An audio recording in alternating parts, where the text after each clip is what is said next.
Bonjour. Un point d'actualité que nous devons relayer avec fierté et le faire savoir franchement à toute la communauté africaine de la diaspora et ceux qui sont restés sur le continent, c'est cette plainte qui a été déposée en France contre Monsieur Vincent Bolloré.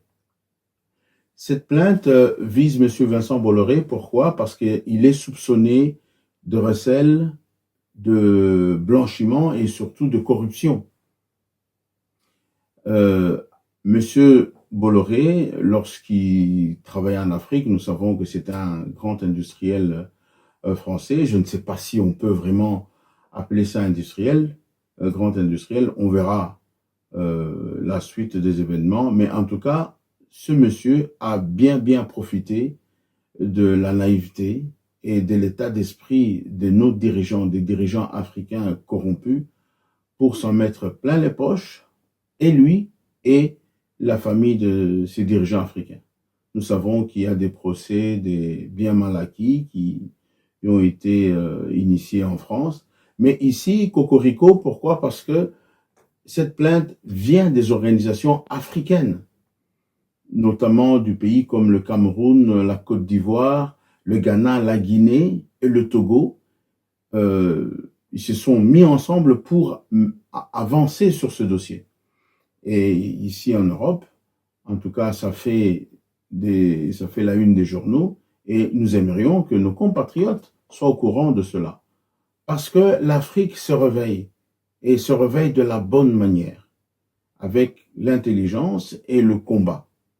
Et je pense que c'est ce que disait notre feu président Laurent Désiré Kabila. Il disait, il faut se prendre en charge. Et comme disait Lumumba, vous allez voir ce que nous pouvons faire lorsque nous sommes libres. Et c'est cette voie, et en parlant de Lumumba, nous qui sommes de la diaspora congolaise, nous sommes très fiers. Nous qui sommes des Congolais, nous sommes très fiers parce que cette organisation est aussi dirigé, enfin, M. Lumumba participe activement, Jean-Jacques Lumumba, qui est le petit-neveu de notre héros national, Emery Patrice Lumumba.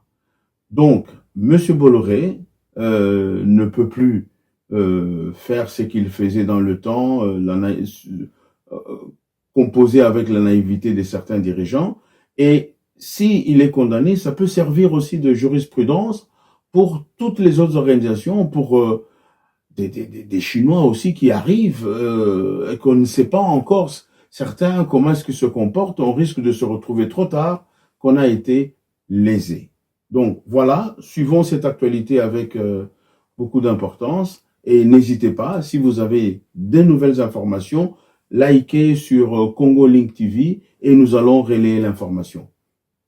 À bientôt.